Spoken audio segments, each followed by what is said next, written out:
Bonsoir chers auditeurs, chères auditrices et bienvenue sur Radio Escapade, une rédaction de Radio Vesterbro. Aujourd'hui nous sommes le lundi 29 novembre et le 29 novembre c'est le dernier lundi du mois et bientôt s'ouvre la période des Julefrokost, si elle n'est pas déjà commencée, et des fêtes de fin d'année. Et c'est pourquoi Radio Escapade on a souhaité faire toute une émission autour du vin qui va couler à flot en décembre. Ah le vin, il est ici, d'ailleurs on peut déjà le voir. Ce fameux liquide qui fait tourner les têtes. En France, l'alcool, et en particulier le vin, fait partie des fêtes, des repas de famille, de notre culture, de nos traditions. Pourtant, on en boit moins que par le passé. Le Français boit aujourd'hui en moyenne un verre de vin par jour, ce qui est déjà pas mal, je trouve, alors qu'il en buvait 3,5 en 1960. Il boit moins, mais il boit mieux. Moins de vin de table, plus de vin de qualité. Il faut savoir que jusque dans les années 1950, le vin était servi comme boisson dans les cantines scolaires et qu'il était courant pour les parents d'offrir du vin coupé avec de l'eau aux enfants, chose qui choquerait aujourd'hui à juste titre. Mais qu'il soit offert de manière amicale pour partager un petit canon, comme ce soir, ou bu dans de grands verres de cristal pour faire ressortir tout l'arôme et l'excellence d'une vieille bouteille, le vin lie les hommes et délie les langues. On le verra d'ailleurs ce soir. Il y a tout un mystère autour de cet alcool, car peu savent, avant d'ouvrir la fameuse bouteille, ce que le vin nous réserve. Sera-t-il juste bon ou enchantera-t-il excessivement nos papilles? Supporterons-nous bien de le boire? Va-t-il nous procurer une douce ivresse ou nous causer un mal de tête? Enfin, s'accordera-t-il harmonieusement avec le repas? Autant de questions auxquelles nous tenterons de répondre ce soir. Car nous avons avec nous un expert du vin, que j'ai voulu inviter pour deux raisons. La première, c'est qu'il importe du vin bio. La deuxième, c'est qu'il va pouvoir nous conseiller sur quel vin utiliser pour les fêtes de fin d'année, qu'elles soient fêtées à la française ou à la danoise. Bienvenue à toi, Victor Monchamp. Merci de m'avoir invité. Et tu es donc le directeur d'une boutique qui s'appelle Paris 90. Paris 90, qui existe depuis 2010 et dont le concept est dicté par ma propre expérience, ma propre philosophie. J'ai que des vins, de manière complètement égoïste, que j'aime. Des vins qui m'ont fait... des vins que j'entends de ce que je déguste. Alors on va t'interviewer bientôt, avant je vais présenter le reste de l'équipe. Bien sûr. Hein. Alors, c'est une petite équipe ce soir. On a eu pas mal de défections de dernière minute à cause des fameux virus qui courent à Copenhague en ce moment. Et on souhaite d'ailleurs bon rétablissement aux escapadeurs absents. Alors en technique, on a Romain. Bonsoir Romain. Bonsoir tout le monde. Qui fait la technique pour la première fois ce soir, tout seul. Donc on l'encourage, puis on le remercie surtout d'être venu. Alors Romain a choisi une musique des temps passés pour ce soir. Et c'est un véritable coup de cœur pour moi qui la découvre. Cela s'appelle un tourdion. Vous connaissez peut-être pas. Mais Romain nous expliquera ce soir ce que c'est. En chronique, on devait avoir Giuseppe pour une chronique sur l'histoire du vin, mais il n'est pas là. Alors je vais le remplacer par un texte sur les expressions imagées de la cuite et un petit quiz. J'espère que vous aimez les quiz. Oui. Et puis Maria-Anna est là ce soir. Bonsoir Maria. Bonsoir. Et ce soir tu aborderas les ravages de l'alcoolisme dans un livre. Comme tout le monde le sait, le vin associe le bon, l'excellent et le pire. Et c'est ce dont tu vas parler. C'est assez récent, mais c'est vrai, c'est pas avec le vin, c'est surtout la bière. La bière, d'accord. Et le livre, il s'appelle comment?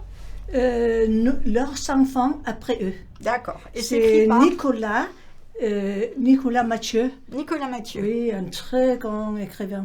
D'accord. Et ce soir aussi au studio, nous avons avec nous Mathieu Pouletti. Bonsoir. Pour sa deuxième venue à Escapade. Et en fin d'émission, on parlera un petit peu des élections à Copenhague et du résultat. Oui. Hein, on va débriefer. Bien sûr. Voilà, mais on va commencer maintenant avec Victor.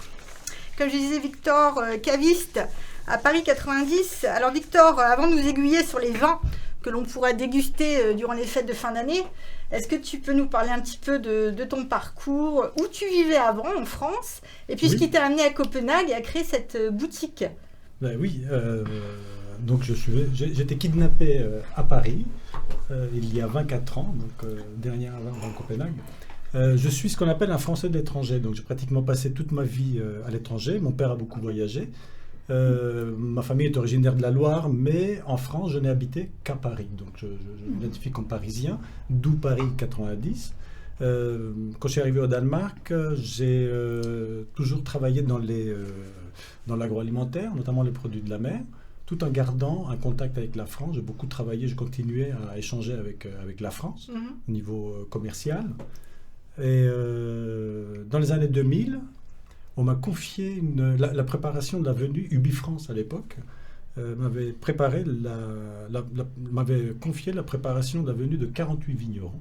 Donc il fallait trouver tous les chiffres qui étaient d'actualité, les statistiques, l'état du marché danois. Et là, on a découvert que le vin français était en plein recul. Les années de gloire qui avaient précédé étaient terminées, à l'avantage des vins du Nouveau Monde, d'autres vins. Bon, j'ai voulu savoir à quoi était due cette nouvelle statistique. Oui. Et donc, j'ai fait beaucoup de travail sur le terrain pour voir quels étaient les vins qu'on buvait, qu'on consommait dans ce pays. Et donc, j'ai conclu que la gamme française ne s'était pas renouvelée depuis plus d'une vingtaine d'années. Les gens, les consommateurs, avec plein d'idées reçues, beaucoup des choses qui n'étaient plus vraies, au fait, parce que le marché avait évolué. En même temps, on a assisté à ce miracle qui a eu lieu notamment à Copenhague, cette nouvelle gastronomie nordique qui fait beaucoup de bien. Et justement, le temps, la société danoise, le marché, la gastronomie étaient prêtes pour des nouveaux vins. Et on était mal représentés. Donc j'ai rédigé un manifeste et j'ai créé cette société d'import et de distribution. Donc les critères de sélection de mes vins, d'abord bio, enfin au moins bio, des vins sans chimie, sans produits chimiques, ni à la vigne, ni dans notre verre. Des vins qui me parlent, comme j'ai dit tout à l'heure, c'est pas juste une image, c'est vraiment, je voulais apporter une nouvelle vision, contribuer à ce que les gens élargissent un peu leurs expériences autour des vins français. Vous savez que le danois résonne par nationalité. Le vin français, le vin italien, le vin, etc. Donc il fallait redéfinir, donner une chance à ce que les gens découvrent des choses auxquelles ils n'avaient pas accès jusqu'alors. Et donc, troisième critère, que des vins, des petits producteurs, des terroirs oubliés, des cépages étonnants. On a la chance d'avoir vraiment une diversité au niveau des vins en France qui n'arrivait pas jusqu'au Danemark. D'accord, mais comment tu les sélectionnes alors? C'est là où tu vas J'ai fait le tour. J'ai fait le tour. Aux viticulteurs en France. Ah bah oui, oui. Cette histoire que je prétends raconter derrière chaque bouteille, je ne l'invente pas. Moi, je ne fais que bouger les lèvres. Ce sont les créateurs de ces vins qui me la dictent, cette histoire.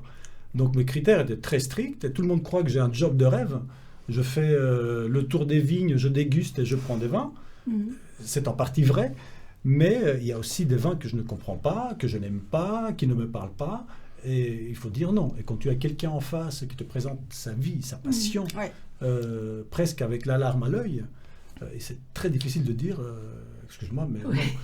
Mais j'ai trouvé une excuse maintenant. J'ai trouvé un truc qui marche. Je dis que c'est la faute des Danois. Les Danois, le marché danois n'est pas prêt pour tes vins. T'es en avance, tout simplement. Donc c'est joliment dit. C'est joliment dit. Encore une fois, bon, je sélectionne des vins. Après, je croise mon avis, je confronte avec d'autres professionnels, des amis, des connaisseurs. Mais je n'ai que des vins que j'aime. Je suis vraiment incorruptible là-dessus. Je n'ai aucun vin juste pour avoir aussi un peu de ça, un peu de ci.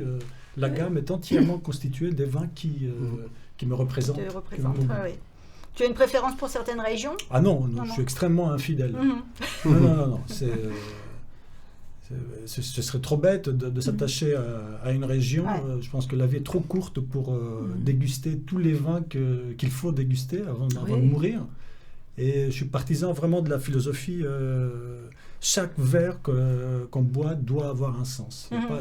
Il ne faut rien sacrifier, il faut être exigeant. Et ce soir, bon, tu m'as demandé de conseiller, mais surtout de partager mon expérience, mon goût. On va en parler plus tard, mais il faut vraiment libérer les gens de la dictature des Anmälder, comme on dit, des critiques qu'on lit religieusement dans ce pays et qui influencent de manière souvent négative, parce qu'ils nous empêchent de voir autre chose. On va en parler tout à l'heure. Je voulais savoir, ta petite boutique, elle est bien à Österbro, c'est ça? Elle est bien à Österbro. C'est pas seulement une boutique, parce que j'ai des clients en ville aussi, des restaurants et des bars, bien sûr. Et surtout, il y a une salle magique, il y a une table magique autour de laquelle, tu l'as connue, Marianne, il se passe toujours des choses, des révélations. J'aime bien réunir des gens dans ma boutique. On a du vin autour, partout, donc, qui nous inspire. Et là, j'aime bien que les gens s'abandonnent à nos vins, aux vins que je choisis pour chaque soirée.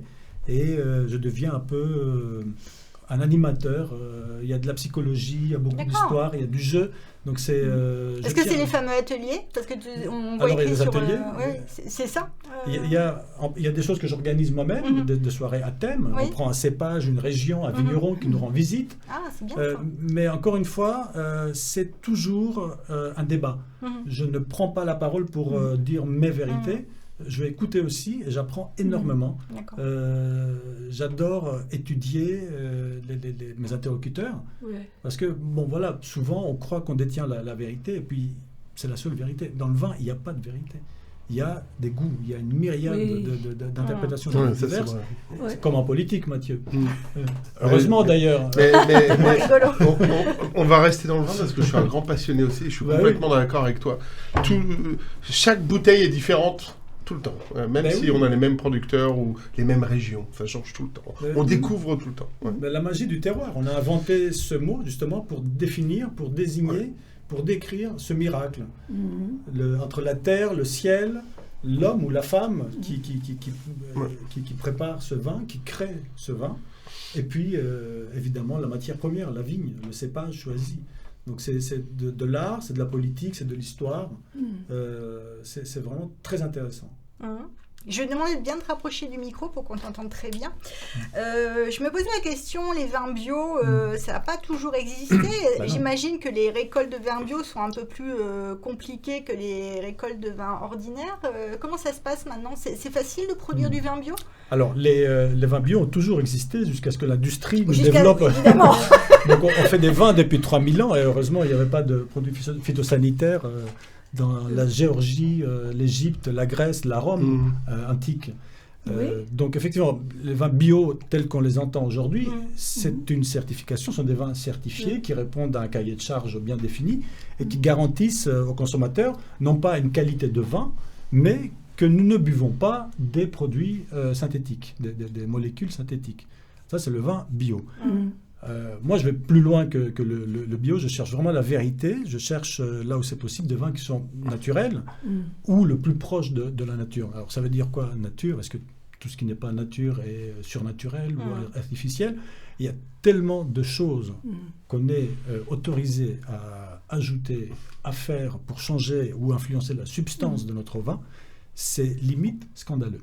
Ça ne veut pas dire que tous les vins conventionnels sont industriels et bourrés de choses chimiques, mais on ne sait pas, on n'en a aucune garantie. D'où l'intérêt d'aller voir comment ils sont faits. Donc, que ce soit clair, bio, ça ne veut pas dire un vin qui est bon, mais un vin qui est propre. Voilà. Parce que souvent, il y a des gens qui entrent et disent des vins bio, j'en veux pas, parce que c'était...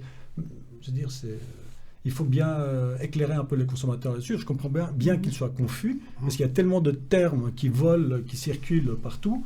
Je veux dire, il faut faire un effort vraiment important pour tout comprendre, mettre tout clairement dans sa tête. De toute façon, c'est très limité ce qui est écrit sur une bouteille. Je veux dire, contient des sulfites. Pour le consommateur, c'est impossible de savoir comment ce vin est produit. C'est ça.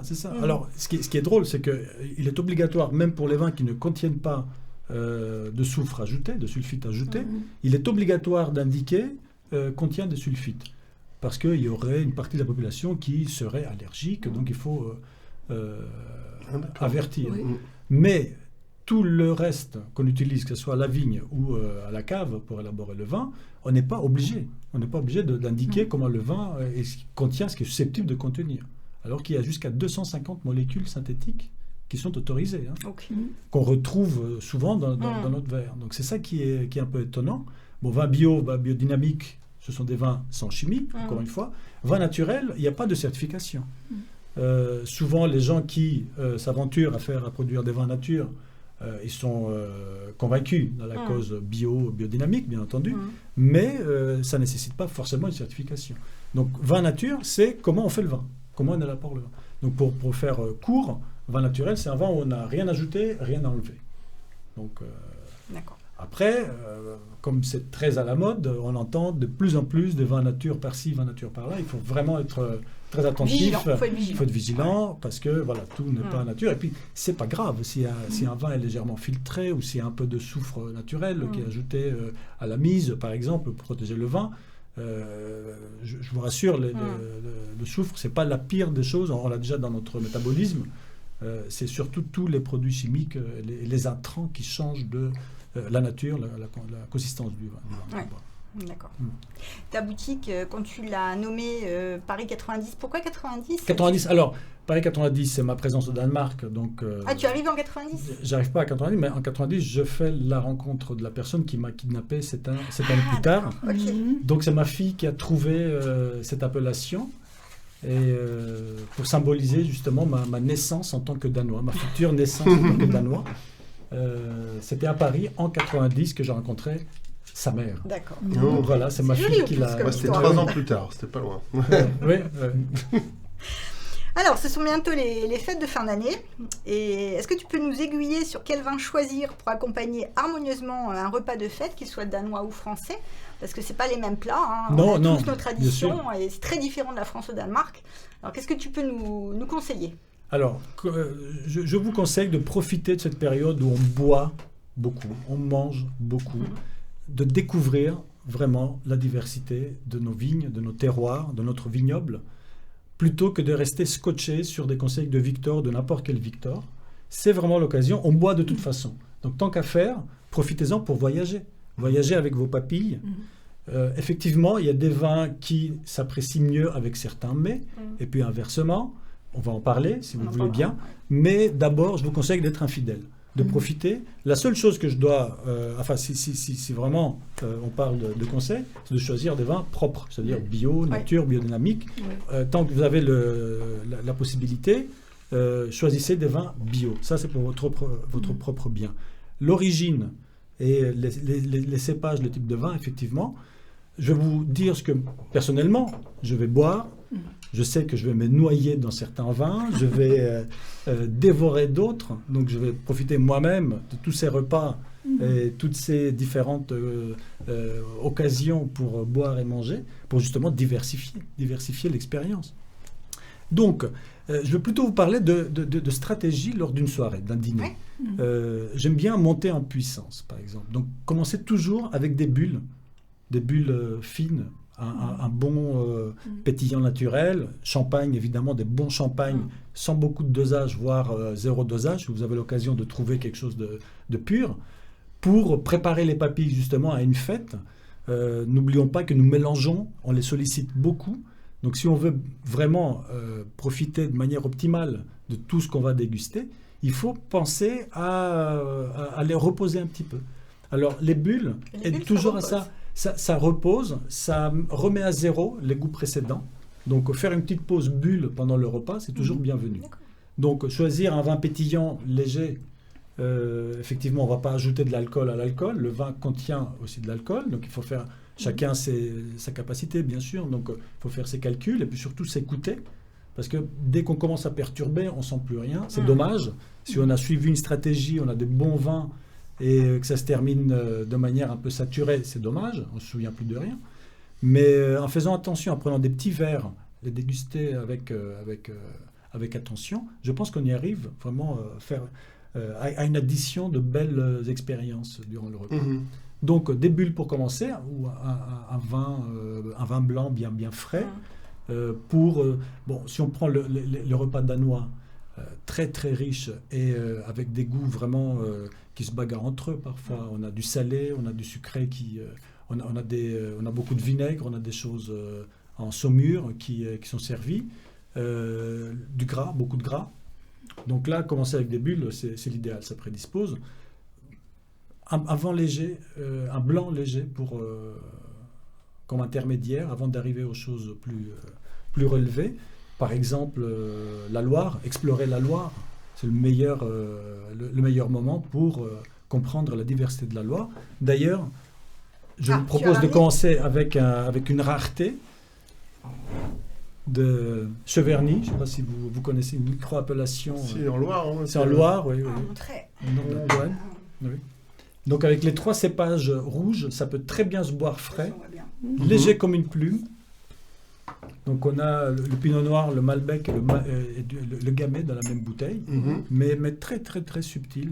Vraiment une copine qui fait ça, Très bon. entièrement bon, naturel. Ouais, Oui, Donc beaucoup de fruits, on Oui, a c'est ça. les fruits qui dominent. très bon. Très élégant. Et franchement avec ça, on peut tout manger à côté. Mhm. Ça peut accompagner quelque chose de très salé, quelque chose de fumé, si on n'a pas envie de blanc. Ça peut très bien faire le relais avec les rouges plus puissants, plus Ouais. costauds plus tard. Mais c'est un vin passe-partout, mais qui a sa personnalité, c'est ça que j'aime bien. Oui. Toi, t'as bien fait de venir, Mathieu. Je peux juste dire, Il est bon.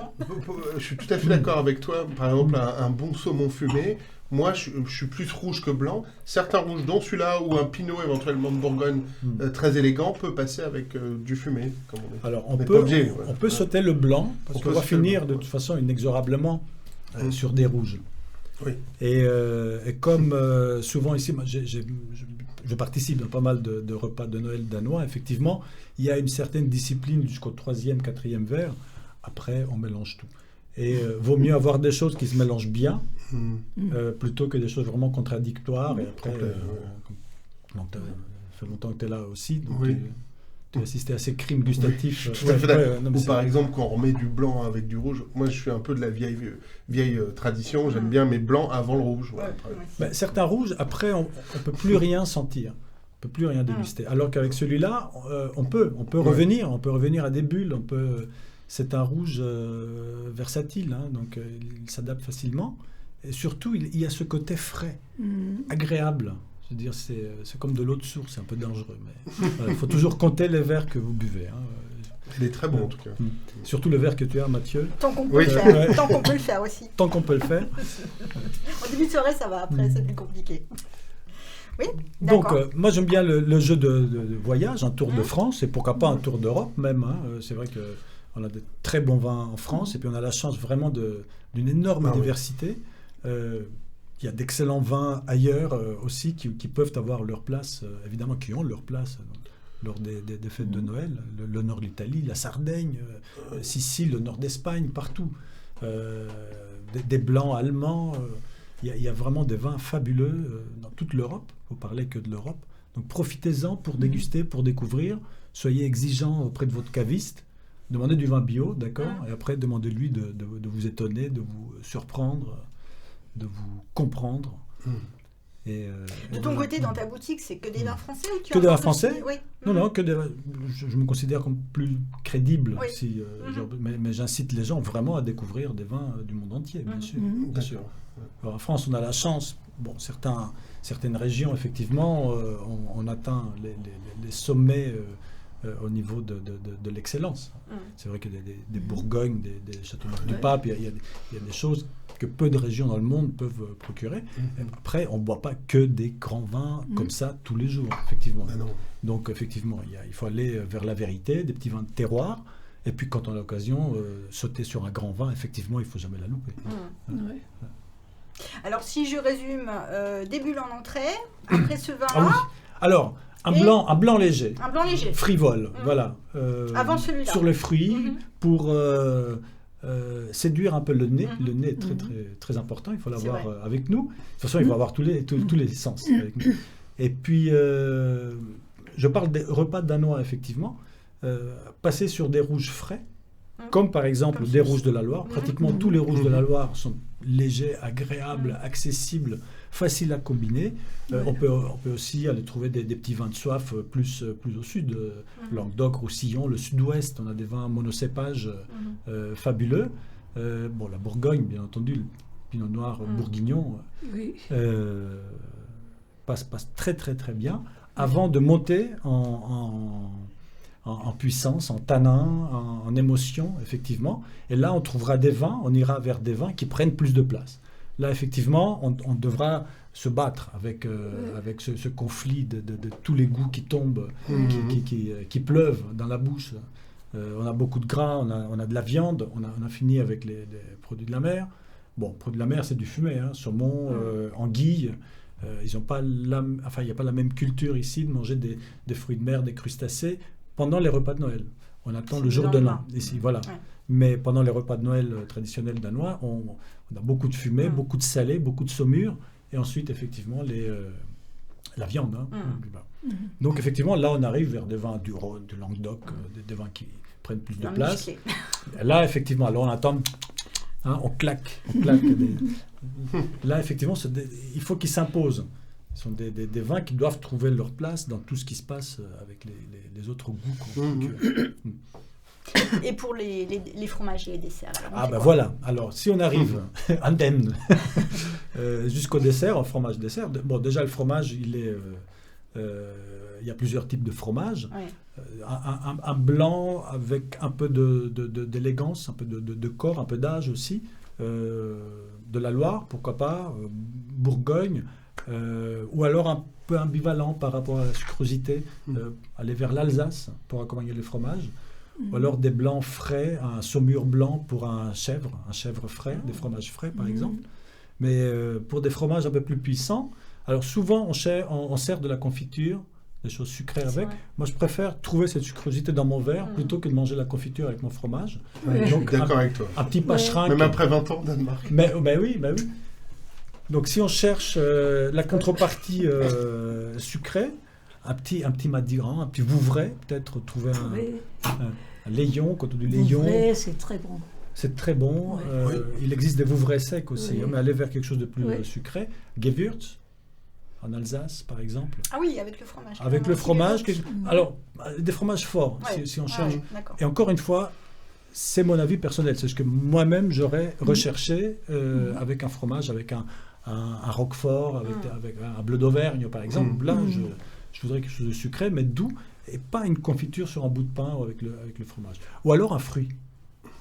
C'est marrant parce que ça ne me serait jamais venu à l'idée de proposer du blanc, Jean Gewürz, avec du fromage. Moi, je pensais fromage toujours fort. Fromage, toujours vin rouge. Oui. Certains fromages, oui, pourquoi pas. Ouais. Moi, personnellement, j'aime pas trop le rouge avec le fromage, ou alors vraiment un petit bout de fromage, d'accord, je change pas le vin pour... mais si vraiment il y a un plateau de fromage à déguster... C'est mieux du Gewürztraminer ou du blanc. Du comme ça. blanc ou personnellement Ah, un pâcherin. Les saveurs sortent plus, des fromages.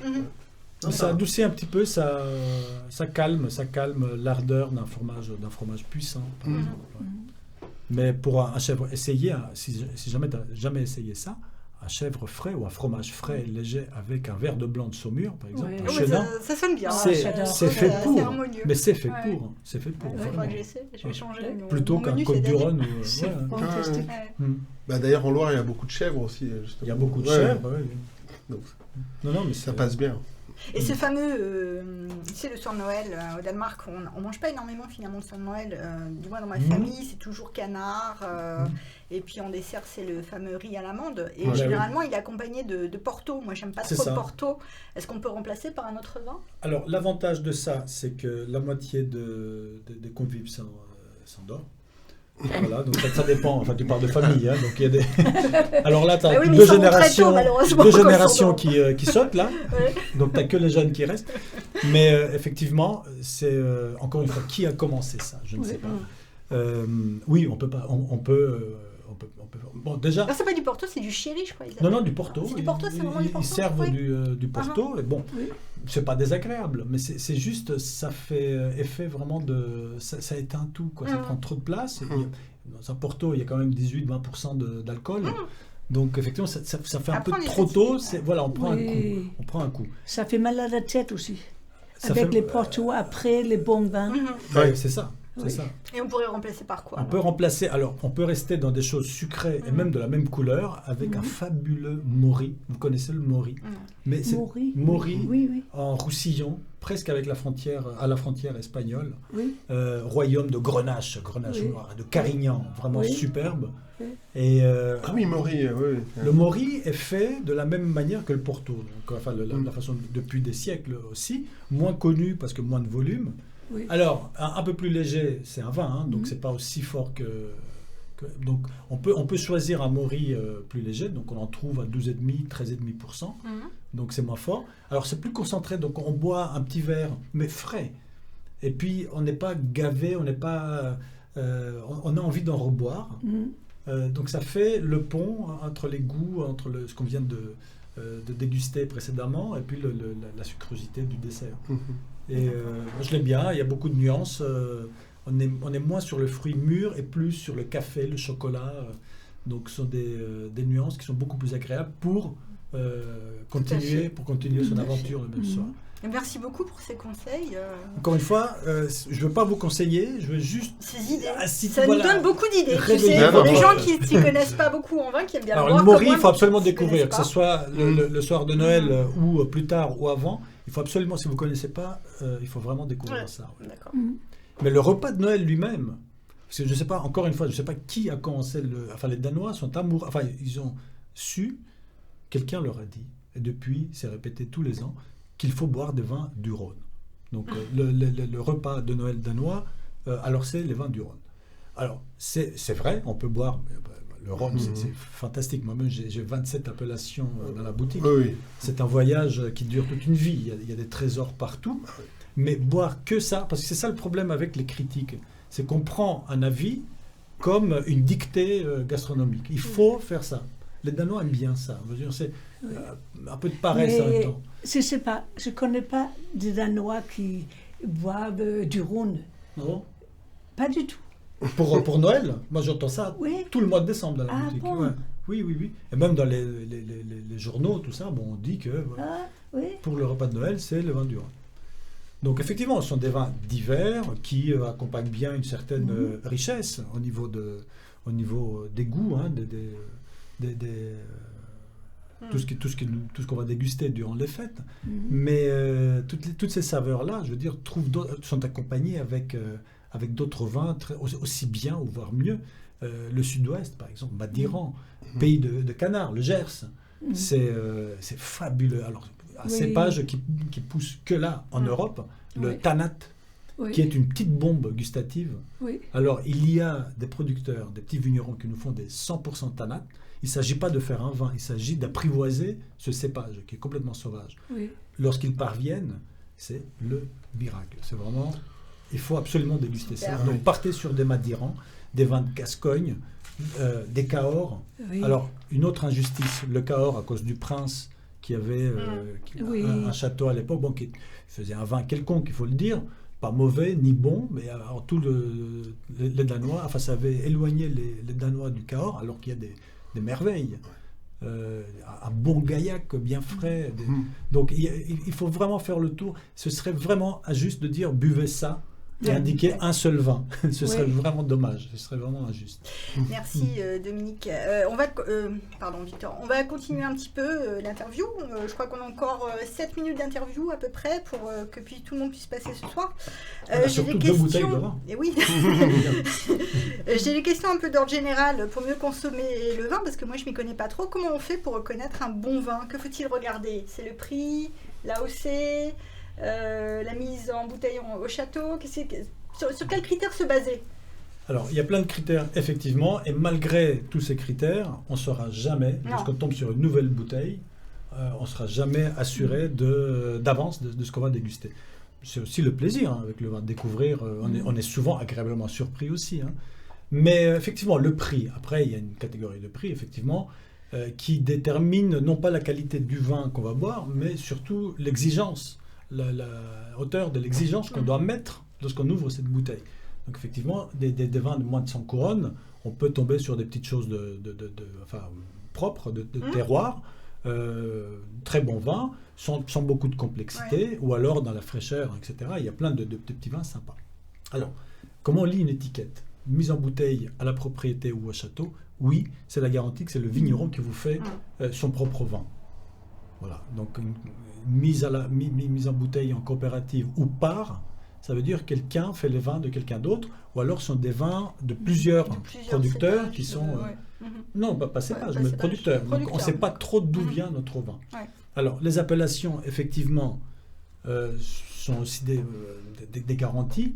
Il y a c'est comme un contrat. Chaque vigneron, s'il veut mettre une appellation sur une étiquette, effectivement, doit obéir à certaines règles par rapport à la récolte, les cépages utilisés, etc. Mais ce n'est pas la garantie absolue non plus, puisque tout cépage récolté dans une région peut avoir l'appellation. Donc, grosso modo. Donc là non plus, c'est pas une garantie. D'accord. Donc après, il faut construire son propre goût. Je veux dire, réunir des informations chaque fois qu'on déguste quelque chose, d'où ça vient, quel cépage, quelle appellation. Ouais, ça, c'est j'aime. un travail quand même. Mais c'est ça, c'est une étude. Ouais. C'est vraiment, ce sont des études qui durent toute une vie. On apprend heureusement tous les jours. Moi, j'ai plein de gens qui rentrent dans la boutique et disent « Ah, je bois que ça ». Mais quel dommage. Ouais. Il faut toujours continuer à explorer ses propres... et notre goût évolue aussi avec le temps. Tout à fait. Donc, Ouais. la gastronomie On boit évolue. pas Donc, à notre âge qu'on buvait à 20 ans, on évolue beaucoup. bien sûr. Tu as dit tout à l'heure, on buvait moins. Maintenant, on boit mieux, on boit autrement aussi. Il y a plus de choix, heureusement, ça a évolué. Le Danemark est devenu quasiment un paradis pour le vin. Il y a beaucoup on trouve de tout maintenant. On trouve de tout. Alors, quand on est arrivé, Mathieu, nous les anciens, je me rappelle, il y avait très bien. vraiment, il y avait des vins classiques, très très chers, ou alors des trucs vraiment quelconques. Oui. Donc là, il y a vraiment pour tous les goûts, pour toutes les qualités, tous les niveaux. Alors, je voulais savoir, j'ai acheté un Gewürztraminer hier Ouais. et je me suis rendu compte que c'était un bouchon vissé et il paraît que les vins avec un bouchon vissé sont moins bons que les vins avec des bouchons en liège. C'est vrai En ou général. c'est un mythe? Oui, j'ai rencontré beaucoup de producteurs là-dessus. Alors, le rôle du bouchon est important pour la qualité du vin. Éternelle discussion, évidemment, la qualité du liège. Maintenant, si tu vois le bouchon de Jean-François, c'est lui qui l'a inventé. C'est vraiment conçu pour ces bouteilles. Donc, on passe vers des choses plus complexes que le liège.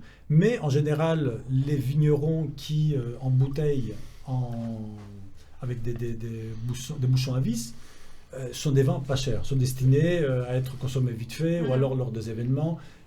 Donc, c'est pas que le vin soit moins bon parce qu'il y a un bouchon, c'est parce que le marché auquel il est destiné ne veut pas payer, c'est un marché à consommer tout de suite. Donc c'est plutôt lié à ça. Okay. Donc les vignerons qui font des meilleurs vins ne veulent pas les associer avec ce type de bouchon. Ok.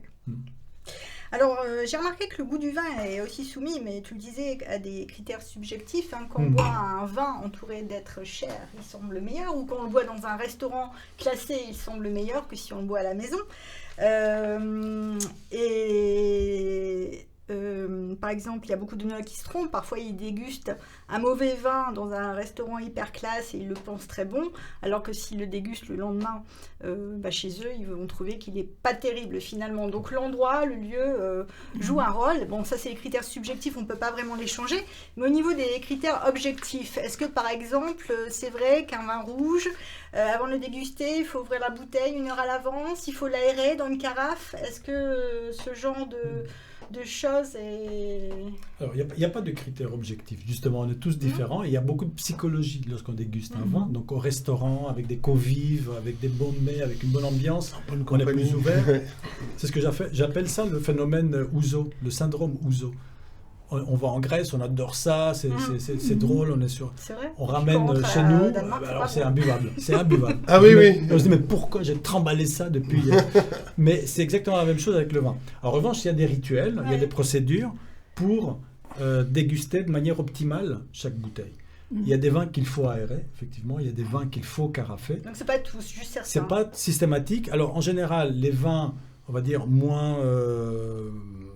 trafiqués, ont besoin de réagir avec l'atmosphère. Donc, il n'y a pas de vin qu'on ouvre et qu'on puisse boire tout de suite. Effectivement, il faut le laisser un peu... mais le temps qu'il faut pour atteindre justement ce moment-là, c'est le vigneron qui nous le dicte. Donc, c'est ce que je fais avec tous mes vignerons. Ils me donnent le mode d'emploi de leur bouteille. Ah, c'est fou. Alors, j'ai des vins. Combien de fois j'ai ouvert la bouteille? Alors, je me suis dit, allez, une petite gorgée pour voir s'il est prêt. Allez, petite... Et quand il est prêt, il ne reste plus. Donc, c'est frustrant, effectivement. Donc, il faut connaître le mode d'emploi. Donc, demandez à votre caviste comment est-ce qu'on boit votre vin. C'est bon à savoir. Et chaque bouteille a sa propre vérité. Pas une règle. Je peux juste dire quelque chose qui me tient vraiment à cœur pour le vin, c'est la température du vin. Ah oui. C'est très important de goûter un vin rouge à bonne température. Pour moi, une bonne température, c'est moins de 20 degrés, on va dire 17 degrés. Oui. Voilà. Et beaucoup de gens boivent le vin rouge trop chaud. Ça, c'est très important de retenir ça. Donc, bien avoir la bonne température. Quitte à le mettre sur sa terrasse D'accord, exactement. Ou même l'ouvrir et le mettre une demi-heure au frigo, même un vin rouge, enfin c'est ce que... Alors souvent j'ai des clients...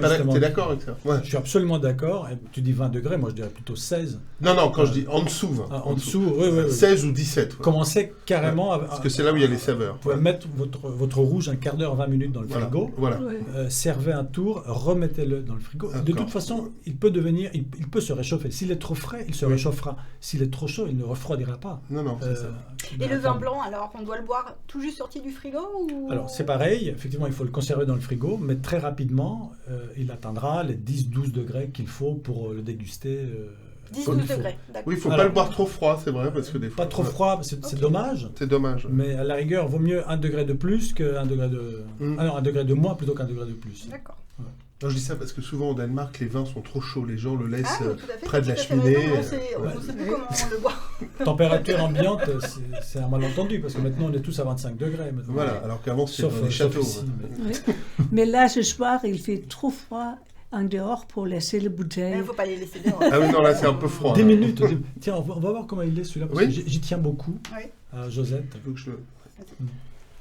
En tout cas, la température est je parfaite. continue pendant que tu nous sers, parce que le vin parfois me donne mal à la tête. C'est pas le même. Pardon. Ouais. Le vin parfois me donne mal à la tête. Pourquoi? C'est un mauvais vin ou un mauvais cépage? Un cépage particulier, je ne sais pas. Est-ce que c'est après la 11e bouteille ou avant? Non, après le premier verre parfois, ou même quelques gorgées. Alors, très souvent, on est tous différents encore. Il est presque noir, ça. Ah, mais c'est vraiment très profond, c'est de la syrah. Très belle bouteille. Saignante. Oui. Un autre petit miracle. Bon, je dois vous souligner que nous buvons des vins naturels. Oui. Alors celui-là, c'est un... Alors, c'est un terroir très particulier entre Châteauneuf-du-Pape et l'Irak. Oh, chouette. Donc on est dans le Côte du Rhône, en petite générale. Mais alors, c'est un des miracles du Rhône. Et juste au bord, rive droite de Rhône, on voit Châteauneuf. Il a d'ailleurs une petite vigne de l'autre côté, sur des galets énormes, vraiment superbes. Très bon. Alors, excellent. Moi, Alors j'ai ça, fait tout pour le mois de Côte du décembre. Rhône. Si vous ne savez pas, mais c'est pas un Côte du Rhône. Non, je veux dire la région, oui. Oui, bien sûr, parce qu'il y a tellement de diversité. On va t'en donner, Romain, après. Oui. Finis ton verre. Le pauvre, il est isolé.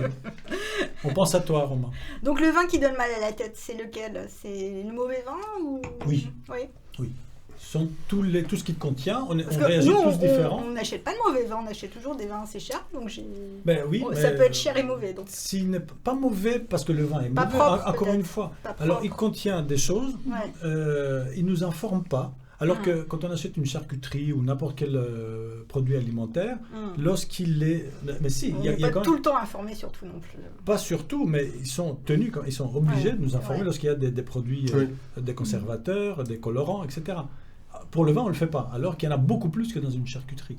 Et c'est ça qui donne mal à la tête. Donc on est tous différents. En général, les garçons, on est plus corrompus à ça, on est habitués parce qu'on a... notre corps s'est habitué à cet empoisonnement. Les femmes, en général, sont plus sensibles. Donc, j'ai beaucoup de clientes qui arrivaient avec exactement la même question. Je bois ça, j'ai mal à la tête, pourquoi? J'aimerais bien boire du vin. Donc, il faut aller doucement parce qu'il peut y avoir d'autres raisons, d'autres causes, des allergies, etc., notamment les tanins. Sur les vins rouges peuvent provoquer certaines... Mais je commence toujours par leur donner un Beaujolais nature. Je sais qu'il est élaboré de manière entièrement propre. C'est du jus de raisin fermenté. Je leur dis, essayez un verre avec ça, voyez, vous connaissez votre corps, voyez si vous avez la même réaction. Et ils viennent, mais vraiment ivres de joie. Oui, j'ai réussi. J'ai réparé énormément de gens qui avaient peur de boire du vin parce qu'ils étaient mal à l'aise le lendemain. Et donc, 99 fois sur 100, c'est à cause des produits chimiques qui sont contenus dans le vin. Parfois, les vins sont bouchonnés, les gens ne savent pas trop. Alors ça, c'est autre chose. J'ai eu un cas, par exemple, un client, on était une vingtaine, il avait un super Saint-Émilion qui était bouchonné, j'étais le seul. C'est pas pour me vanter, mais j'adore le vin aussi. Et j'osais pas lui dire. Et tout le monde a fini la bouteille. Donc en fait, il faut savoir aussi quand le vin est bouchonné, c'est pas évident. Alors, 2 petites questions pour terminer, parce que l'heure tourne et on a un gros programme. Peut-on imaginer qu'il va y avoir de moins en moins de vin produit en France à cause du réchauffement climatique et que peut-être la culture du vin va se déplacer en Europe du Nord? Alors, déjà, nous venons 2021, c'est la pire année en termes de volume depuis le début du XXe siècle. Donc oui, on aura moins de vent. Moins de vent. La vigne devra s'adapter au changement climatique. Donc il est certain que d'ici 30 ans, on ne boira pas les mêmes vins que nous buvons aujourd'hui si on ne fait rien. Alors déjà, dans le sud de la France, première zone vraiment touchée, remarque, tous les ans, ils ont des phénomènes de plus en plus extrêmes. Donc ils commencent à planter plus en altitude, d'autres cépages, ils vendangent plus tôt, etc. Ils essaient d'anticiper les éléments naturels là où c'est possible. Mais il y a des vignes, il y a des vignobles qui sont carrément menacés, notamment le Bordelais, parce que les conditions sont plus idéales pour la vigne. Donc effectivement, le questionnement est très profond et il est tout à fait probable que déjà il y aura moins de vin, il y aura des vignes ailleurs, ça c'est sûr. Est-ce qu'il y aura moins en France? J'espère que non, parce qu'en France aussi on peut déplacer, on commence à planter en Bretagne, dans le nord, etc. Donc ça se déplace aussi. Mais effectivement, il y aura de plus en plus de vignes vers le nord. L'Angleterre déjà depuis 20 ans, depuis 30 ans, au Danemark de plus en plus. Moi-même j'ai des vignes expérimentales. À Fayeux, là où j'ai mais oui, la maison de Samarousse, à Fayeux, au nord de l'Hollande, ils font du vin. Ils font du vin. C'est pas les meilleurs. Non, mais ça prend des décennies. Voilà, mais encore une fois, oui, pour répondre à la question, oui et oui. Et donc, la dernière question, si tu étais en vin, lequel voudrais-tu être? Ah, là, tu touches vraiment... tu touches au cœur. Comment choisir un enfant? Est-ce que je préfère mon fils ou ma fille? Enfin, je veux dire, non, champagne, clairement. Sans hésiter, champagne. Ah oui, j'ai vendu mon âme. J'ai vendu mon âme. Champagne. Quel champagne? Alors, champagne, je collabore avec un copain qui est vraiment un artiste à Vincelles, donc Vallée de la Marne. Champagne bio, sans intrants. Il nous fait 2 cuvées, 0 dosage, entièrement nature. La vérité. En fait, on boit la vérité, on a vraiment la pression, la certitude d'avoir découvert la vérité. Il est très poète, je trouve. Mais je veux devenir un champagne. Dans ma prochaine vie, je veux être un champagne. Merci beaucoup.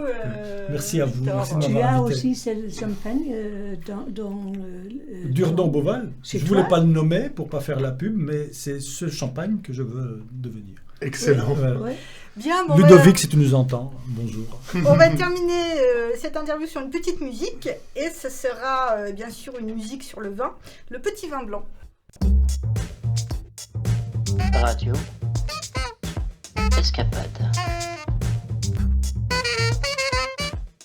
Nous sommes de retour au studio d'Escapade, toujours ravis de cette dégustation avec 2 vins fantastiques, et on va essayer de se concentrer pour continuer l'émission. Moi je vais vous proposer un petit texte parce que j'ai voulu parler de la cuite, pas de la bonne ivresse, mais de la cuite un peu mesquine, tu sais, celle qu'on a beaucoup bu. Et donc je vous ai écrit un texte concentrant les expressions de la cuite parce qu'elles sont assez imagées. Voilà, je vais vous lire tout simplement. On a pratiquement tous essayé de boire plus que de raison, de s'en mettre plein le bignou, comme on dit en Bretagne, de se graisser le toboggan, de se prendre une banane et de tenir une cuite grand format. On finit alors givré comme un sapin de Noël et déchiré comme un cow-boy. On roule parfois sous la table. Bon sang ce qu'on a chaud aux plumes. On voit bien dans le sourire inquiet des sobres qu'on est totalement givré. On rentre toujours à 2 de ces soirées, car l'ivresse nous tient compagnie. Parfois accompagné d'un bon pote qui sait ce que c'est d'être murgé comme un goré, qui lui aussi s'est pris une avoinée et qui veut être sûr qu'on ne prendra pas le volant. Les cailloux sont jolis, ils sont en fleurs sur le chemin vers la maison. On marche un peu sur son kilt si on vit en Écosse. Il faut avouer qu'on a quand même sacrément les godasses à bascule. Enfin arrivé, on prend son lit en marche. Le lendemain, c'est la gueule de bois. L'impression d'avoir le casque en pointe et des bisons qui courent sous le scalp, et on se promet que jamais, on sera à nouveau beurré comme un tilu, ou comme une biscotte, ou comme une huître. Jusqu'à la prochaine soirée, bien sûr. Une chose pourtant reste sûre. Seul devant la glace au petit matin, avec notre mine de déterré et notre haleine de phoque, on comprend mieux la phrase « Tu t'es vu quand t'as bu ?» Je ne sais pas si vous connaissez d'autres expressions que celles que j'ai utilisées ce soir pour parler de la grosse cuite. C'était bien décrit, hein. Mathieu, très bien décrit. Je ne sais pas si Ça t'est déjà arrivé une grosse cuite? Oui, mais maintenant j'ai des techniques, il faut boire de l'eau entre les bouteilles. Entre les bouteilles, carrément. Faut boire, quand on a une grosse soirée, c'est bien C'est de pas boire... entre les verres avec lui, c'est entre les Non, bouteilles. mais c'est ça. Non, c'est bien de boire un peu d'eau pour s'hydrater, pour Oui. limiter la gueule de D'accord. bois. Ça limite. D'autres expressions que tu connais? Non, se prendre une murge, oui, c'est. Une murge, Ah oui, oui. c'est J'aime bien parce que tu as le son qui va avec, ça te rappelle, ça te retombe dessus, donc ça te rappelle bien ce que tu as Ouais. fait. Mais effectivement, j'adore cette littérature, on est tellement inventif. Alors, C'est vrai que la langue Oui. française est belle. On a beaucoup d'expressions. non, mais c'est vrai, pas Mhm. toutes poétiques ou romantiques, mais bon, Amusant. encore une on fois, va dire. comme notre vignoble, une belle diversité. Très bien. Alors, je vais vous proposer à la suite de ce texte un petit quiz relatif à l'alcool, un quiz de 8 questions. Alors, j'essaie toujours mes quiz sur mes enfants avant de venir à l'émission. Et cette fois-ci, ça n'a pas vraiment marché. Alors, je ne sais pas si c'est parce qu'ils sont jeunes ou s'ils ne connaissent pas en littérature. Mais bon. C'est plutôt rassurant. Donc, c'est un quiz qui est difficile et je comprendrai si vous n'avez pas les réponses. Bon, Voilà. Alors, on va commencer. dans le Puyer, il n'y a pas un champignon J'ai non, pas de champignon. non. Pas grave, pas grave. Faut faire le bruit. Hein. Mm. On va commencer en parlant d'alcool et de poètes. Donc on va aller du plus dur au plus facile. Hein. Quel poète, c'est la première question, quel poète a écrit en 1831 la célèbre phrase « Qu'importe le flacon, pourvu qu'on ait l'ivresse À 31 ?» 1831. Moi je peux vous lire en attendant, pendant que vous réfléchissez. L'amour est tout. L'amour est la vie au soleil, aimer le plus grand point qu'importe la maîtresse. Qu'importe le flacon, pourvu qu'on ait l'ivresse, faites-vous de ce monde un songe sans réveil. Bon, je me lance, Victor Hugo. Vas-y. Non. Bon, je vous donne un choix. Tu connais Romain? J'ai l'impression que tu... Non? Alors, Baudelaire, Musset ou Apollinaire? Faut le choix. Baudelaire en 31 Alors, c'est Musset. Ah, c'est non, Musset. Non, c'est pas Baudelaire. Pas Baudelaire. Ah non, Ça c'est pas s'appelle Baudelaire. La coupe et les lèvres. C'est un poème dramatique en 2 actes, publié. Je connaissais ses vers, mais pas le... Non. Non. Mais il est beau. Tu connais Très la beau. phrase. de toute La façon, phrase, tout le monde je connais, cette oui. phrase, voilà, c'est ça. Et on l'entend souvent. Et je me suis dit, bah tiens, voilà, autant savoir de qui elle provient. Deuxième question. Qui a écrit en 1913 le poème intitulé Nuit rhénane, dans lequel on trouve 2 vers connus qui ouvrent et ferment le poème? Alors le premier vers, c'est « Mon verre est plein d'un vin trembleur comme une flamme ». Et le dernier vers, qui est magnifique, « Mon verre s'est brisé comme un éclat de rire ».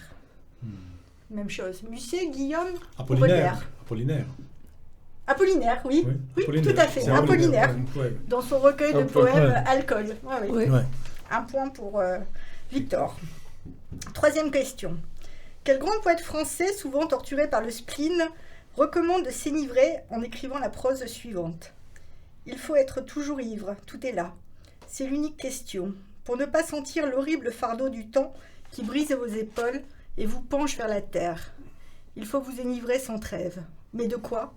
De vin, de poésie ou de vertu à votre guise, mais enivrez-vous. Baudelaire, bien sûr. Baudelaire, bien Baudelaire. sûr. Magnifique.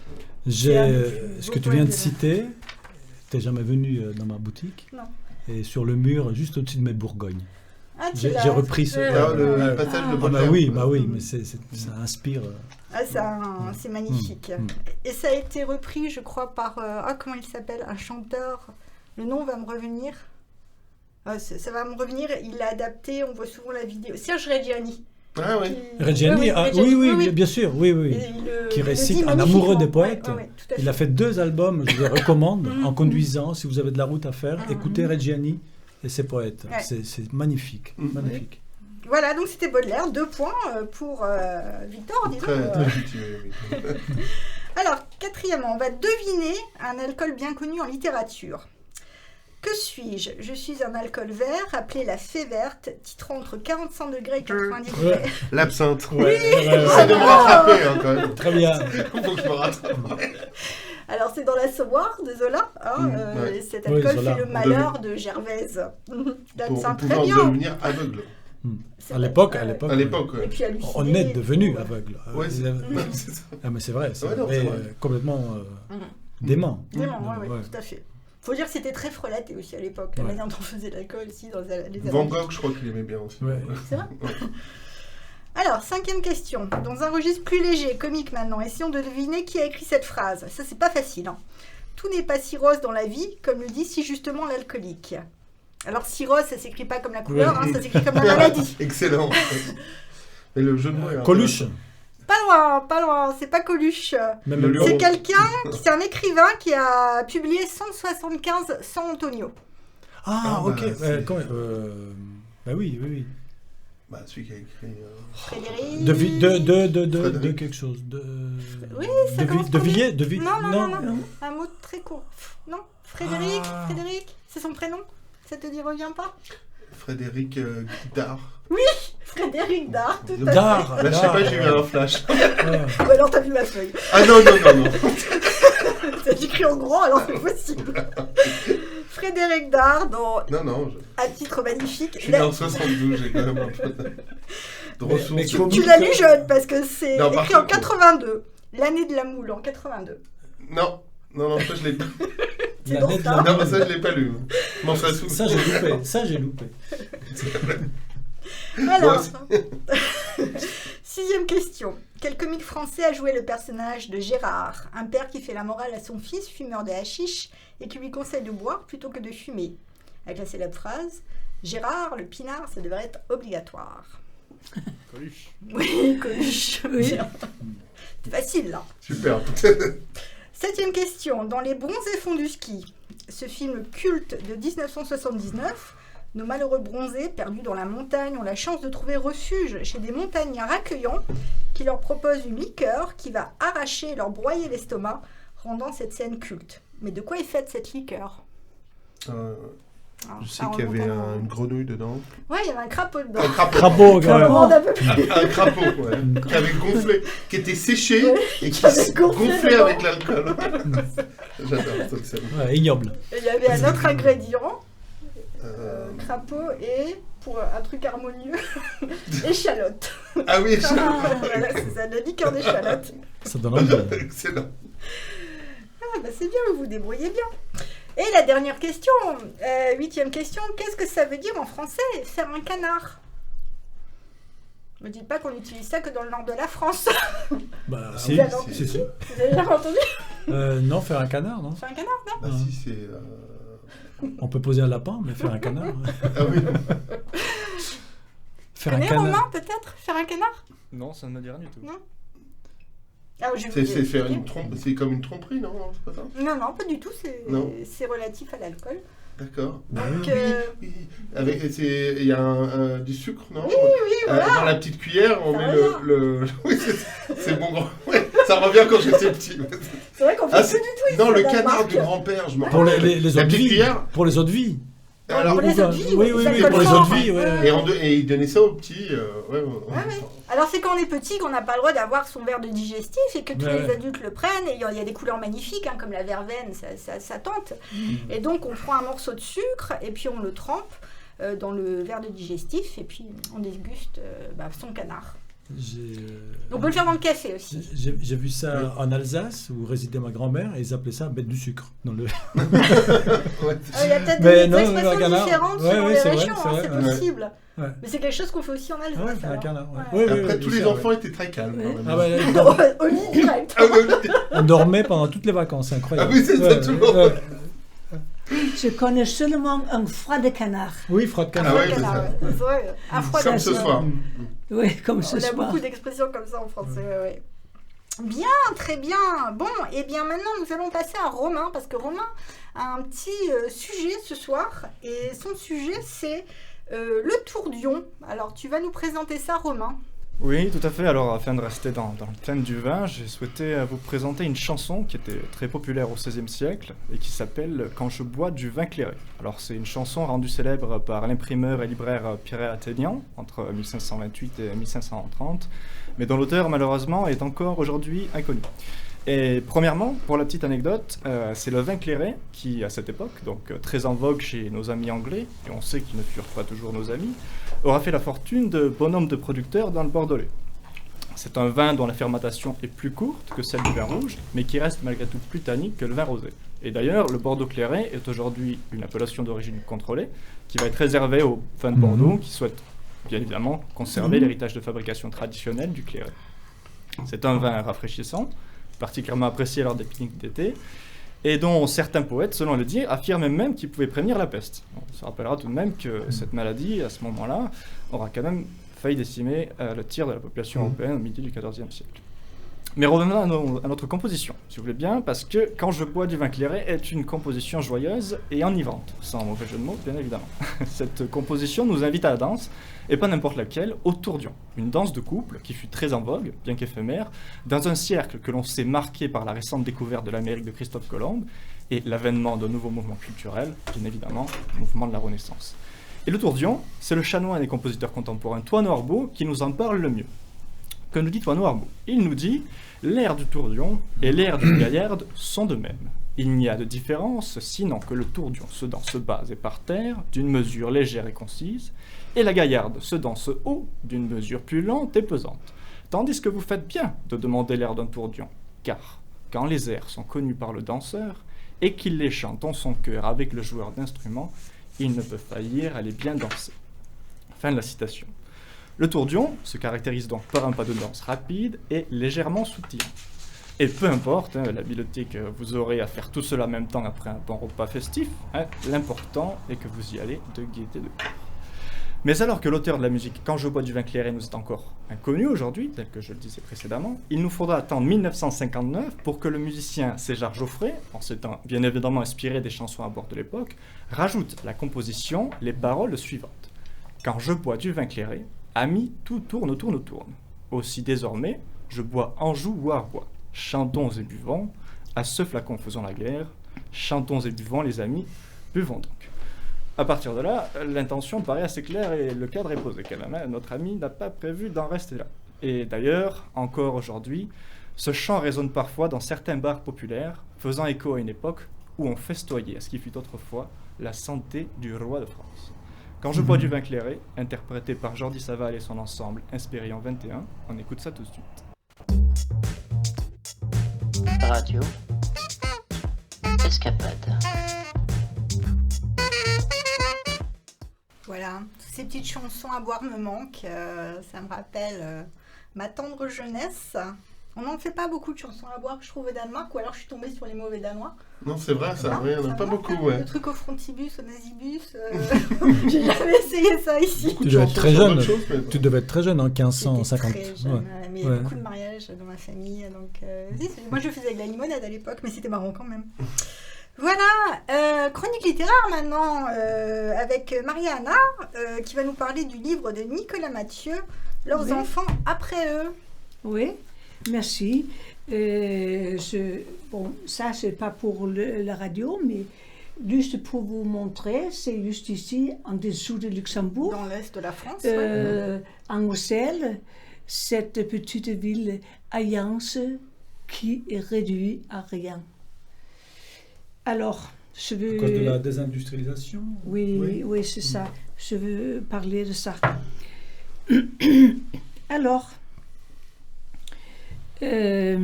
nous sommes dans les années 1990 dans l'est de la France. Et pas loin de la frontière de Luxembourg, Ayance en Moselle, ville complètement dévastée par la désindustrialisation et où les 4 hauts fourneaux ne servent plus que de tristes décors.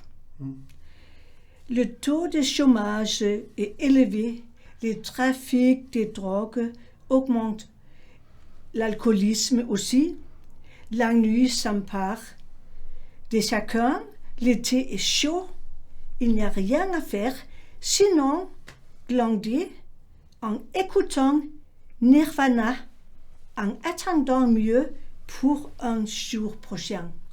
Alors je vous demande, qu'est-ce que c'est Nirvana? Nirvana. C'est un groupe de rock. C'était un groupe de C'est rock. vrai, c'est un groupe de rock. Alors, une variation de rock au début. Garage. Oui. Et parce que c'est un groupe qui s'est fondé en 1987. Et c'était par Kurt Cobain et Chris quelque chose, un nom polac, je pense. Les deux ont commencé ça. La liste, si on regarde sur l'Internet, était jusqu'à 10 après des années, mais ça a seulement marché jusqu'à 1994-15, parce que là, c'était Kurt Cobain qui a pris trop d'héroïne. Trop d'héroïne, il a essayé de prendre sa vie dans une tournée. On l'a envoyé chez lui et là, il s'est suicidé. Il était très jeune. C'était vraiment 27 ans. dur. Mais on peut entrer sur l'Internet et lire tout sur eux. C'est fantastique. Mais j'avais dit, je voulais, comme tu m'as dit, faire quelques questions pour booster. Très bien. Et après ça, c'est une France périurbaine qui est décrite et les gens se demandent toujours comment ils vont se rendre là où ils veulent aller. Ils n'ont pas l'argent pour remplir la moto. Chaque distance nécessitait du carburant. Alors, c'est aussi un problème ici et vraiment, ce livre montre une crise actuelle en France.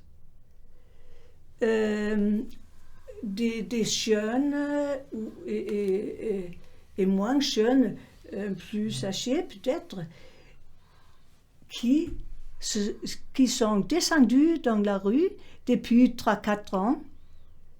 Les fameux gilets jaunes. Oui, c'est ça. C'est ça. On peut dire que ça a commencé là. Donc c'est de Valais. D'accord. Alors, on suit essentiellement une poignée de personnages, Anthony et ses parents, le cousin, Assine et son père, et 2 filles, Steph et Clem. Certains s'en sortiront bien grâce à l'école, mais autres vivoteront autant des hauts et beaucoup de bas. Alors, le roman est divisé en 4 chapitres. 1992, 1994, 1996 et 1998. La Coupe du Monde est le rêve d'une fraternité qui n'aura pas lieu. On quittera Anthony en 1998. Il aura 20 ans. Il sera devenu un homme. Mais quel homme devient-on quand on ne quitte pas ces lieux sinistrés qui n'offrent aucune perspective? On peut parler d'une certaine façon d'un grand monde d'apprentissage. Apprentissage de la vie, de la sexualité, de la frustration, surtout de la galère, de la violence, de la haine et de l'amour. Le regard de Nicolas Mathieu est aussi celui d'un sociologue et d'un historien sur une époque et une géographie précise. Ces mots me semblent souvent prémonitoires. Ils contiennent en germe toutes les crises actuelles et l'on pourrait transposer cette histoire ici et maintenant. Les choses n'ont pas changé dans le fond. C'est vrai. Ce roman s'intéresse aux gens de peu, aux vies minuscules. quel qu'il soit, d'où ils viennent, ça parle de la misère de la vie, de l'absurdité de l'existence. Ils ne cherchent pas à changer leur vie. Ils étaient contents des bons moments que leur offrait la vie. Ils faisaient beaucoup de balades au bord du lac et buvaient beaucoup de bière. Et c'est ça, cette vie-là pour les jeunes qui ne savaient rien d'autre que les parents ont fait. C'est incroyable de découvrir ça. Ils ne découvrent pas autre chose. Ouais. C'est ça qui est vraiment dur. C'est vrai. Alors j'ai trouvé dans ce roman tout ce qui m'enchante en littérature.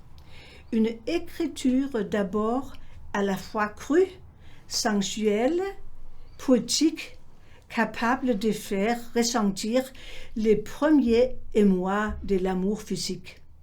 Le bonheur d'être bien au bord de l'eau, ou rouler à fond la moto sur une belle ligne droite en frôlant la mort. Et ça, c'est surtout cette personne qui ne sait rien d'autre. Il a beaucoup de pas. Et qu'est-ce qu'il fait? Il se met sur la moto et il cherche la mort. Pour se sentir vivre, peut-être. Oui, bien sûr. Nicolas Mathieu décrit avec une telle minutie les sensations, les émotions qu'on le vit avec les personnages. Et puis, il y a ces grandes scènes très cinématographiques qui nous marqueront à tout jamais parce qu'on a eu l'impression d'y être, de sentir la chaleur écrasante, les pétarades de la moto qui passe ou bien l'angoisse qui serre la gorge des personnes. Et malgré cela, certains moments évoquent un bonheur intense, proche de la jouissance. Nicolas Mathieu est un fin observateur, un très grand romancier. L'empathie pour ces personnages est toujours présente. Il suit caméra à l'épaule et les observe de près et scrute leurs déplacements, leur façon à tourner en rond comme enfermés sur place, piégés en quelque sorte, comme l'ont été leurs parents, leurs grands-parents et comme le seront certainement leurs enfants après eux. Merci beaucoup, Marianne. Magnifique. Ce titre comme histoire. Ce titre-là, c'est moi j'ai trouvé parce que ici il a écrit un petit mot là Oui. au début là, Siracide 80,9. J'ai cherché sur internet et j'ai trouvé BBC 1924, la vieille Bible. C'est là. C'est là il a trouvé ces mots que je veux juste lire pour vous. Oui. Qui sont là. Il en est donc, il n'y a plus de souvenirs. Ils sont péris comme s'ils n'avaient jamais existé. Ils sont devenus comme s'ils n'étaient jamais nés. Et de même, leurs enfants après eux. Siracide 44,9. D'accord. Et ça qui est aussi bien de savoir parce que si on ne sait pas les quelques mots, qu'on ne cherche pas les quelques mots qui sont là, Niverna, Nirvana. Nirvana. Qui, si on ne cherche pas ça, là j'ai trouvé que les titres de plusieurs albums de ce groupe, il a mis là sur tous les chapitres. D'accord. 4 chapitres, il a mis ce chiffre que j'ai dit et en fait le premier, l'esprit des jeunes, là. Ça, c'est le titre le plus connu. Merci beaucoup. Et comme ça, tous les 4. Non, mais c'est un livre fantastique. Comme tous ceux que tu Super. présentes de toute façon à Radio Escapade. Ça donne envie. Ces livres qui parlent des générations qui n'ont pas d'avenir sont toujours Oui, très ça puissants. c'est récent Ouais. et c'est bien. Et ça c'est quelque chose pour les vacances de Noël. On va peut-être pleurer un peu trop là. Mais je vais t'interrompre parce qu'on a encore Mathieu qui voudrait dire un petit mot Oui. sur les élections. Oui, Parce que Mathieu est venu parler des élections. Tu étais peut-être là ce soir-là, je ne sais plus, Maria. Des élections municipales au Danemark.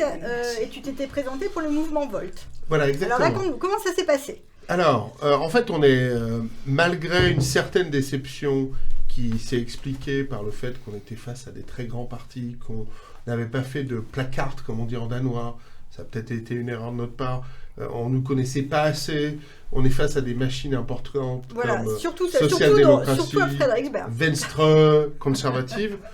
Et on était aussi une liste avec 2 personnes. Et c'est vrai que je pense que ça nous a fait baisser en crédibilité par rapport aux grandes listes des autres partis.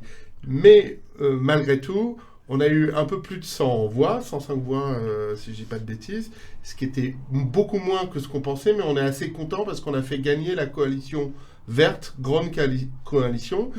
Donc on a participé au changement de pouvoir à Frederiksberg, puisqu'on avait signé une alliance technique, comme on dit, même si on a quelques divergences, on avait des points communs comme le progressisme et l'écologie. Et donc ça c'est une victoire. Et d'ailleurs, si le maire que j'aime bien, hein, d'ailleurs, et que la vice-maire tiennent leur parole, on devra avoir comment dirais-je, des associations ou être dans des membres d'associations pour pouvoir être impliqué un minimum dans la vie communale. Non, ce que je dirais, c'est que c'était une bonne expérience. C'était beaucoup de réunions, beaucoup de débats. Donc, c'était un peu une expérience. Mais par contre, j'étais content. Moi, mon grand message, c'était qu'un expat, un Français en l'occurrence, bon, j'aurais pu être espagnol, mais aille au charbon et se présente, puisqu'on a le droit de se présenter aux élections municipales. Donc, j'étais content de faire ça pour la démocratie au Danemark, parce que c'est pas toujours évident de s'intégrer au Danemark. Voilà. Non, pas du tout, mais c'est bien que tu l'aies fait, vraiment, c'est bien. Bon, j'ai pas réussi. J'aurais espéré que ma collègue qui était tête de liste aille au conseil municipal, mais bon, voilà. C'est un mouvement assez récent aussi, peut-être qu'il était. Moi, franchement, je au le connaissais Danemark, pas. on n'est Je le pas connaissais très pas avant que connu. tu m'en parles. Par contre, on est 20 000 membres et on a plusieurs députés en Hollande. Oui, voilà. On n'est pas très connu au Danemark. Voilà, en Hollande, on est très fort. On est le 3e parti de Hollande. On a quand même un député européen. Donc, c'est un parti qui grandit. On est le seul parti pan-européen avec un programme commun dans tous les pays. Et on est très européen pour une nouvelle Europe plus démocratique. Mais voilà, on a l'espoir au fond du tunnel que l'Europe va sursauter. Un parti international d'ailleurs. T'avais vu un petit... C'est rare, oui, bien sûr. C'est très intéressant. Non, merci. Enfin, il y a les mouvances, il y a les associations parmi les partis, disons, appartenant. Voilà. Mais là, c'est carrément un parti international. Exactement. C'est peut-être l'avenir de l'Europe. Oui. Ouais, c'est ça. Non, je suis content que tu aies regardé un petit peu. Je suis très, très concerné et impliqué dans la vie citoyenne, bien entendu. Ah oui, je sais, bien sûr. Et finalement, le nouveau maire de Frederiksberg, il s'appelle comment? Ou elle s'appelle comment? C'est un garçon, Michael Windfeld. Un séisme d'ailleurs qu'il gagne. Que je connais bien, et c'était... Comment, pardon? C'est un séisme qu'il gagne après plus de 100 ans. 100 ans. Et ça a été un séisme énorme, et je pense que pour Frederiksberg, c'est bien qu'il y ait quand même ces 5 et un changement démocratique pour qu'il y ait des choses qui se passent, parce que avec le respect pour les conservateurs, souvent, il n'y avait pas grand-chose qui se passait à Frederiksberg. Non. Non, Donc, ça va changer. ça va peut-être changer. Bien. Non, mais Hein? je n'étais pas là, mais c'est bien su tout ce que s'est passé Ok. par les journaux, par le Facebook aussi. Oui, merci beaucoup. Je suis au courant de tout ça. Ah, d'accord. Ouais. Tu habites Frère-Expert, peut-être, non? Non, Neuropro. Non, bon, ok. Et je suis bien. Ouais, c'est chouette. Non, donc c'était une bonne expérience et on est quand même content d'avoir fait gagner la coalition. Tout à fait. Bravo, tout à fait. bravo. Bravo quand Merci. même. Oui. Bien, merci d'être passé pour débriefer quand même, parce qu'on était Bah oui. intéressés de savoir comment ça s'était passé. L'émission se termine, il est 58 bientôt, et je voudrais juste annoncer rapidement les prochaines émissions. Alors le 6 décembre, on aura une émission sur Noël, je crois, d'ailleurs moitié Noël, moitié Belgique, c'est pas encore tout à fait défini. Parce qu'on a eu pas mal on a eu un Belge à la radio ces derniers temps. Il aimerait bien faire une émission sur la Belgique. Donc on va voir s'il est pas malade parce qu'il était parmi les absents ce soir. Et le 13 décembre, on aura une émission sur le zéro déchet. Donc c'est peut-être un sujet qui te concerne finalement, Oui. Mathieu. Et donc là, on se réjouit vraiment de partager cela avec vous. On va terminer sur une petite note de musique. Et cette petite note de musique, qu'on n'aura pas le temps de tout écouter, mais on peut commencer, c'est Oshi, une femme à la mer. Au revoir.